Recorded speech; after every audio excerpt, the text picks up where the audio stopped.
To masu sauraro kamar yadda na bayyana muku muna tare ne da kwararren malamin nan wato Malam Jamilu Gora inda muke yi masa barka da shigowa cikin shirin. Malama Fatima ina godiya kwarai da gaske. To malam a daidai wannan lokaci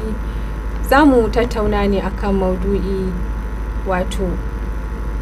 muhimmancin yin gwaji kafin aure. Idan muka ce muhimmancin yin gwaji kafin aure a dunkule ma za mu so malam ya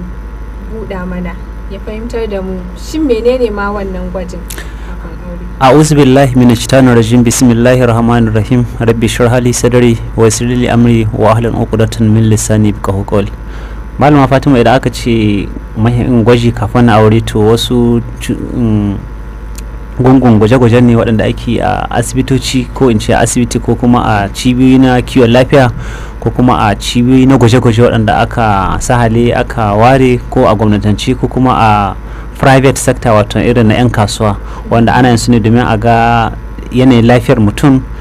da kuma yanayin me yake damunsa na cuta ko kuma na halitta wanda zama yana kiran shi genetic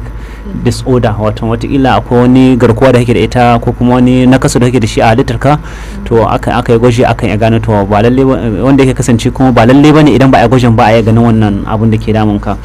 So da yawa mutum yana da cuta a jikinsa amma ba ta iya bayyana ba, ana kiranta asymptomatic. Amma idan aka yi gwaji aka je laboratory aka yi gwaji to cutar za ta iya bayyana a jikinsa ko kuma za ta iya bayyana a mashin ko kuma ma'auni na gwaji na kimiyya. Sannan kuma sau da yawa mutum za a haife shi da wani abu na ƙasa na rayuwa amma zai kasance bata iya haifar masa da wata na ƙasun da za a gani a cewa na bai da lafiya ba. To idan aka je irin wannan cibiya ta gwaji ko kuma in ce laboratory a kimiyyance ko a turanci to za a iya samun cewa ga abin da aka tarar da shi na daga ran lafiya ko kuma daga akasin rashin lafiya. Wasu kuma ana iya samun su da su ba cutar wacce kuma su ba lafiyar wato suna tsaka-tsakiya kenan waton kariya. So da za ka ga an kaje aka yi gwaji za ka da mutum yana da bai da wannan yana da wannan waton tsaka-tsaka kenan amma abin da yake da shi kuma zai iya ba wa wani shi a lokacin da ya sadu da shi ko kuma lokacin da ya haifi 'ya'yansu. To duk aka je aka yi gwaje-gwaje kafin a yi aure to yakan iya kawo a gano abubuwan da mutum mace ko namiji su hukunsa. Sannan wannan gwaje-gwajen kafin aure ba mutum guda ne ake wa shi ba, kowane dan adam kowane wanda yake son su aure junansu wata mace da namiji sai a masa shi. Sannan kuma ba abu ne wanda za a cewa wai ba zawara ba za a mata wannan gwajin ba namiji in budurwa kawai ake wa gwaji ne wanda ake wa kowanne mutum a matakin shekaru kuma a matakin jinsi wata mace ko namiji. To kenan kamar a wa'annan nau'ikan gwaje-gwaje su ake yi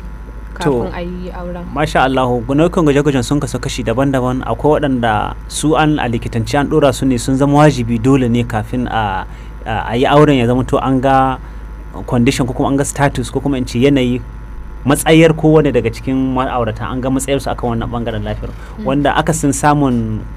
negative result ko kuma in ce idan aka samu abin da ba a so daga ciki yakan iya sanadiyar auren ɗayan biyu ko a fasa shi ko kuma a jinkirar da shi zuwa gaba ɗaya ma kenan gaba ɗaya. Amma akwai kuma waɗanda su kuma idan aka ga wannan abun tare da ɗaya daga cikin masu cutar waɗanda za su auri junansu to akan iya ɗora mu likita kan iya nema a ɗaga auren zuwa wani lokaci ko kuma sannan kuma a ɗora su akan magani daga baya kafin a ɗora sai a zo a tabbatar da mutum ya warke kamar dai idan na fahimci bayanin malam a cikin gwaje-gwajen akwai wanda yake hana auren baki ɗaya akwai kuma wanda